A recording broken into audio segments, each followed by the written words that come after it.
Hey ya, hey ya, hey, hey, oh, ah. Hey ya, hey ya, hey, hey, oh. Hey ya, hey ya, hey, hey, oh, ah. Hey ya, hey ya, hey, hey, oh. Foi sempre assim que nós, povos indígenas, lutamos na defesa do direito. Ainda em 2017, quando nós estávamos aqui, depositamos 247 caixão aí do lado de fora, porque representava a quantidade de parlamentares que votavam em favor do garimpo, da mineração e da exploração nos territórios indígenas. Agradecer aqui o WWF por essa importante iniciativa junto à Frente Parlamentar Ambientalista, companheiro Nilton Tato, que tem sido, junto com toda essa assessoria aqui também, Lídia, os meninos Gabriel, o GT da Juventude.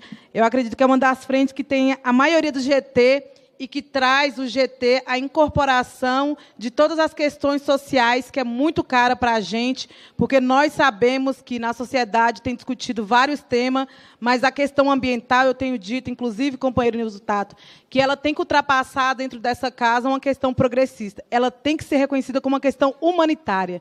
Todo mundo agora virou moda, desde a COP que nós participamos, todo mundo agora virou ambientalista sustentável. Até se aprova projetos de lei de mineração sustentável aqui nessa casa. Mas é importante ter o compromisso, porque num breve levantamento que foi feito, existe em torno de 1.025 projetos de lei que afetam diretamente os territórios indígenas e também a questão ambiental. Porque a luta mais cara, mais perigosa do Brasil e do mundo tem sido a questão ambiental e de direitos humanos. É com muita alegria que recebemos a notícia que amanhã vai ser pautado na Comissão Acordo Escazú, porque pessoas defensores vivos é pessoas que, inclusive, estão vivas. Não vai existir floresta de pé, não vai existir Amazônia de pé, Cerrado de pé, se continuar com nossos líderes no chão. Por isso, saiu uma pesquisa, inclusive na Universidade da Amazônia, essas pesquisas são muito importantes para nos subsidiar, e depois saiu uma para o Cerrado também, que é dizendo que o agronegócio brasileiro são beneficiados em 57%, em 80% da proteção da Amazônia e dos territórios indígenas. E que se o Congresso Nacional não parar de investir em projetos de retrocesso aos povos indígenas e à questão ambiental, o primeiro déficit da economia vai ser em torno de 338 bilhões. É importante discutir a questão ambiental metendo o dedo na ferida, que é a questão econômica. Nós queremos também falar de questão econômica, mas uma economia que não nos mata. Então, quando fala que, por exemplo, a mineração, o garimpo, que é gerador de todo o mercúrio, é a solução, eu venho do estado de Minas Gerais. Em Minas Gerais, a mineração representa 4% do PIB, a cultura representa 9%. Itabirito, onde começou as primeiras minerações, Rio Doce, onde o povo Krenak hoje, que faz esse dia de referência ao Dia Internacional para não haver mais tortura e ditadura, são a reprodução da violência, porque, assim como lá tem o reformatório Krenak, agora eles vivem a ausência do rio. Você sabe o que é olhar para o rio e não poder banhar no rio? Vocês sabem o que é morar no rio e não poder comer o peixe do rio? Matar um rio é a única coisa no mundo. Quando se perde um membro, o braço, você pode colocar uma outra coisa no lugar. Quando você perde uma perna, você pode colocar uma outra no lugar. Até o coração se pode colocar outra coisa no lugar. Duas coisas que eu nunca vi colocar no lugar. É a cabeça e o rio. Então, quando se mata um rio, mata não somente essa geração do hoje. Eu tenho dito que é futuricídio. Mata o futuro da população e da humanidade. E nós precisamos entender que nesse futuricídio é algo que coloca em risco, algo que é tão precioso, não vai poder mais comprar água, porque a guerra do século XXI é a questão territorial, mas é também a questão da água. E quando se diz, na Comissão da Amazônia Povos Originários Tradicionais, tive o grande orgulho de ser a primeira presidenta, e nós fomos na região onde assassinou Dom e Bruno. Nós sabemos que a Colômbia segue o ranking onde mais mata defensores ambientais e indígenas, e o Brasil segue em segundo lugar. Se o Brasil, 20% da solução para a crise climática está nos territórios indígenas e 30% nas comunidades tradicionais, isso significa que 50% das soluções está nesses territórios. Então, proteger esses territórios é proteger o próprio povo. Quando nós fomos no Yanomami, as pessoas falavam, mas como assim o Yanomami é o território indígena maior do Brasil? Por que eles estão morrendo de fome? Porque onde tem mercúrio, tem um índice de malária muito mais alto, onde tem mercúrio, o peixe está contaminado, e a dor mais doída deve ser ver uma pessoa morrendo de fome. Se quem tem fome tem pressa, quem está com a arma apontada na cabeça tem mais pressa ainda. E lá foi verificado onde tem projetos, megaprojetos como garimpo, mineração, desmatamento, quase ninguém fala disso, mas é onde tem violência sexual. Agora estou na comissão, presidenta da Comissão de Mulheres, e uma das pautas inovadoras que nós vamos trazer para tratar na questão da Comissão de Mulheres é como que a crise climática aprofunda a desigualdade, impacta a vida das mulheres, porque já foi feita uma pesquisa, eu quero que vocês são de universidade, me ajude a subsidiar com pesquisa, que as mulheres já estão repensando no planejamento familiar, nem querem mais ter filho, com medo do filho nascer com doença respiratória. No Mato Grosso do Sul, nós realizamos uma importante audiência aqui, e no STF nós somos autor da ADI também, pela questão que não taxou o uso de agrotóxico, e nem se fala do uso de mercúrio e da contaminação na água.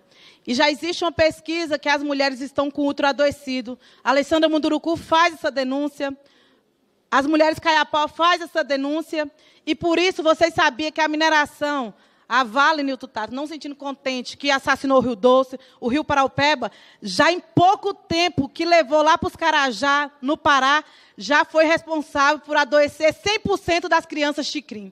Isso é muito grave, você colocar em risco o futuro de todas as crianças Xicrim que está lá no Carajá, no norte do Pará. Nesse momento, nós discutimos, inclusive, quando as pessoas falam assim, somos contra o desmatamento ilegal, somos contra a mineração ilegal, o garimpo ilegal. Mas eu já estou dizendo que eu não acredito em garimpo legal e mineração legal, porque não existe morte sustentável. Tentar legalizar essas formas, em tempos que nós estamos, inclusive de COP no Brasil, é uma forma tentativa de legalizar a morte. Por isso, nós somos autora também do projeto de lei que tipifica crime de ecocídio, porque garimpo em território indígena, mineração, e mesmo que não seja em território indígena de povos e comunidades tradicionais, tem que ser reconhecida como crime climático. Nós precisamos recomendar, inclusive, na COP desse ano, que todas essas formas de exploração têm que ser reconhecidas como crime climático. E, por isso, esse GT da Juventude, que são parlamentares do futuro, não sei se os meninos estão aqui, o GT da Juventude levanta a mão, representada por todos os biomas brasileiros, a Amazônia também, mas o Cerrado, que é o segundo maior bioma brasileiro, a Mata Atlântica, a Caatinga, que só existe no Brasil, o Pantanal e o Pampa. O Pantanal teve o maior índice de queimada, 3 vezes mais do que a cidade de São Paulo. Por isso, nós temos também a iniciativa da PEC da natureza como sujeito de direito, para reconhecer o Cerrado, a Amazônia, a Caatinga, o Pampa e o Pantanal como sujeito de direito. Nós temos uma audiência prevista agora, já marcada, durante o acampamento Terra Livre, para discutir os impactos da mineração e da contaminação do mercúrio nos povos indígenas. Nós discutimos sobre deslocado climático, que é um importante projeto de lei da deputada Érica Hilton, mas nós já estamos discutindo também sobre deslocado pela fome e deslocado por agrotóxico e por mercúrio. Porque isso é marco temporal. A enchente que aconteceu lá no sul do Brasil, eles mudaram de lugar. E como que nós vamos conseguir comprovar que estava nesse lugar? E é assim um marco temporal, dizendo que somente serão reconhecidos território indígena aquele que conseguir comprovar que estava no projeto desde da Constituição de 1988, na terra indígena. Então, para finalizar, é importante pensar projeto de mitigação, que é uma das pautas principais da ministra Marina Silva, que é da adaptação e mitigação, mas uma coisa que não pode retornar o dano é a questão da vida. Por isso, é muito caro para nós, e nós temos todo esse processo de enfrentamento. E, junto com o Nilton Tato, a Comissão da Amazônia e Povos Originários Tradicionais, a Frente Parlamentar Ambientalista, com todos os nossos parceiros, assim como a WWF, nós iremos preparar uma importante pauta durante a COP, porque precisamos falar de uma transição justa, urgente, emergente e necessária em áreas críticas do processo de toda a destruição ocasionada pelo garimpo e mercúrio, sobretudo nas águas e também nos territórios. Para finalizar, dizer que cada um de nós podemos ser político. Junto nós transformamos o parlamento. Cada um de nós podemos ser seres sociais, mas junto nós somos a sociedade. Cada um de nós podemos ser um princípio ativo de algum remédio. Juntos nós podemos ser a cura. Cada um de nós somos árvores, juntas nós podemos ser a diversidade de ser bioma e ser floresta. Muito obrigada.